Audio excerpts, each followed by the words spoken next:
할렐루야. 오늘도 말씀 앞에 나오신 여러분 환영합니다. 오늘 하나님께서 저희들에게 주시는 말씀은 예레미야 18장 1절에서 12절까지 말씀입니다. 1절부터 6절까지 읽겠습니다. 여호와께로부터 예레미야에게 임한 말씀에 이르시되 너는 일어나 토기장이의 집으로 내려가라. 내가 거기에서 내 말을 내게 들려주리라 하시기로 내가 토기장이의 집으로 내려가서 본즉 그가 농로로 일을 하는데 진흙으로 만든 그릇이 토기장이의 손에서 터짐에 그가 그것으로 자기 의견에 좋은 대로 다른 그릇을 만들더라. 그때에 여호와의 말씀이 내게 임하니라. 이르시되 여호와의 말씀이니라. 이스라엘 족속아, 이 토기장이가 하는 것 같이 내가 능히 너희에게 행하지 못하겠느냐. 이스라엘 족속아, 진흙이 토기장이의 손에 있음같이 너희가 내 손에 있느니라. 아멘. 오늘 본문은 유명한 토기장이의 비유입니다. 지난주 어린 시절에 살던 동네를 차로 지나간 일이 있었습니다. 마침 토기장이 비유 말씀을 묵상하고 있던 터라서 손에 빚어지고 또 다시 빚어지고 있는 제 모습을 생각할 수 있는 기회가 되었습니다. 가파른 고갯길 오르막도로가 아니었으면 그 길이 맞나 할 정도로 굉장히 많이 변해 있었습니다. 큰 제과점이 있던 모퉁이길, 가방을 메고 신발주머니를 들고 오고 가던 학교길, 예배 끝나고 친구들과 내려오던 큰 길, 장면마다 조금씩 다른 제 모습이 머릿속에 스쳤습니다. 시간여행을 다녀온 것 같은 이상한 기분에 잠깐 빠졌습니다. 저는 지나간 시간들은 눈 깜짝할 순간이라고 곧잘 말해왔는데 이번에는 아스라이 멀고 먼 과거처럼 느껴졌습니다. 현재를 살면서 뒤를 돌아보면 10년 전에나 30년 전에나 저는 그대로의 저의 모습인 것 같은데 한편으론 전혀 다른 사람인 것 같고 잠시 멈췄다가 그대로 옮겨 있는 듯 어제 같은데 이 모든 게 하나님의 손에서 빚어온 시간들이었구나 생각하게 되었습니다. 본문에서 하나님은 예레미야에게 토기장이의 집으로 내려가라고 말씀하십니다. 토기장이는 물레를 돌리며 일을 하고 있었습니다. 예레미야는 토기장이가 물레 위에 진흙을 올려놓고 신중하고도 진지하게 그릇을 빚고 있는 것을 지켜보았습니다. 그런데 무슨 일인지 다 만들어진 그릇 한쪽이 터집니다. 토기장이는 그 진흙을 다시 이겨서 이번에는 다른 모양의 그릇을 만들었습니다. 터진 그릇을 다시 빚는 것은 자연스럽고 당연해 보입니다. 그때 하나님이 하나님이 예레미야에게 이렇게 말씀하십니다. 이스라엘에 대한 하나님의 계획도 이처럼 바꾸실 수 있다고 말이죠. 언제든지 새롭게 작업할 수 있는 토기장이처럼 하나님은 그분의 섭리 안에서 이스라엘에게 행하실 것입니다. 그런데 하나님이 직접 선택하신 당신의 백성에게 이런 일이 있을 수 있는 일인가 하는 질문이 생깁니다. 본문은 이런 일이 일어날 수 있다고 말씀합니다. 하나님은 유다를 향한 하나님의 뜻을 자유롭게 변경하실 수 있습니다. 이게 결론인 것 같이 보입니다. 그런데 말씀을 더 자세히 보고 싶습니다. 말씀 안에 숨겨둔 하나님의 뜻을 놓칠 수 없습니다. 4절 말씀을 보겠습니다. 진흙으로 만든 그릇이 토기장이의 손에서 터짐에 토기장이의 손에서 만들어진 그릇이 무슨 이유인지 터졌습니다. 우리는 때로 자신의 삶을 엉망으로 만들어 터진 그릇같이 되어버립니다. 때로는 금이 가고 쉽게 상처나고 깨어지기도 합니다. 그런데 터져서 쓸모없게 된 그릇이 누구의 손에 있습니까? 말씀을 자세히 보니 여전히 토기장이의 손에 들려져 있습니다. 토기장이는 터져서 쓸모없게 된 그릇을 그래서 어떻게 합니까? 4절 말씀을 마저 보겠습니다. 그가 그것으로 자기 의견에 좋은 대로 다른 그릇을 만들더라.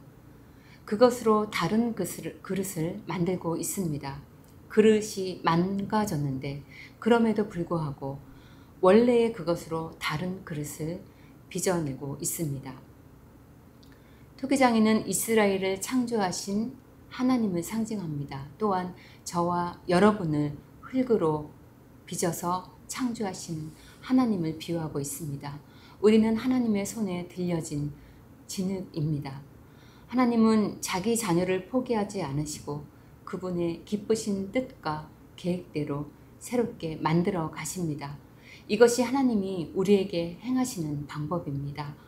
에베소서 2장 10절 말씀에 우리는 그가 만드신 바라 그리스도 예수 안에서 선한 일을 위하여 지으심을 받은 자니 이 일은 하나님이 전에 예비하사 우리로 그 가운데서 행하게 하려 하심이라.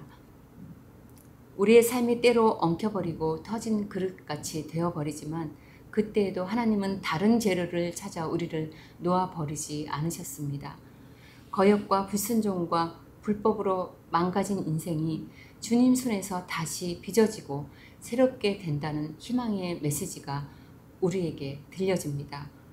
터진 그릇은 어디에서나 쓸데가 없지만 그 절망은 우리를 회개의 자리로 이끌고 갑니다. 우리는 우리 삶을 빚어갈 수 있는 존재가 아닙니다. 다만 토기장이신 하나님의 손에 있을 때 새롭게 빚어질 수 있습니다. 그래서 6절은 이렇게 말씀하십니다. 이스라엘 족속아 진흙이 토기장의 손에 있음같이 너희가 내 손에 있느니라. 우리가 하나님의 손에 붙들려 있다는 것이 얼마나 큰 은혜인가요? 하나님은 우리를 창조하시기로 결정하시고 선택하셨습니다. 우리는 하나님에게서 멀어지기도 하고 하나님의 말씀을 잊어버릴 수도 있습니다. 우리가 얼마나 자주 그러고 있나요? 우리는 하나님을 떠나 있었던 시간이 많았는데 하나님의 손은 우리를 떠나신 적이 없었고 우리를 빚고 계시지 않았던 적이 한 번도 없었습니다. 그렇습니다. 우리의 삶은 하나님이 만들어 가시는 과정으로 채워져 있습니다. 놀랍게도 우리가 하나님을 알지 못했던 그 순간에도 그랬고 멀리 떠나 있었던 때에도 그랬습니다. 11절 말씀을 보겠습니다. 11절 그러므로 이제 너는 유다 사람들과 예루살렘 주민들에게 말하여 이르기를 여호와의 말씀에 보라 내가 너희에게 재앙을 내리며 계책을 세워 너희를 치려하노니 너희는 각기 악한 길에서 돌이키며 너희의 길과 행위를 아름답게 하라 하셨다 하라. 하나님은 이스라엘을 심판할 계획을 가지고 계시지만 아직도 이스라엘에게 회개하고 재앙을 피할 수 있는 시간이 있다고 말씀하십니다. 그들이 돌이킨다면, 돌아선다면, 회개한다면 하나님은 선언하신 재앙에서 돌이키실 것입니다. 이것이 어떻게 가능합니까? 설명할 수 없는 하나님의 사랑 때문에 그렇습니다. 우리에게 주신 예수 그리스도의 복음이 그것입니다. 터진 그릇 같아서 쓸데없어 부족하지만 예수님으로 말미암아 우리가 존재할 수 있습니다. 예수님이 계시니 우리는 그 이름에 의지하여서 회개하고 소망을 붙들 수 있습니다. 우리는 그 안에서 새롭게 되어집니다.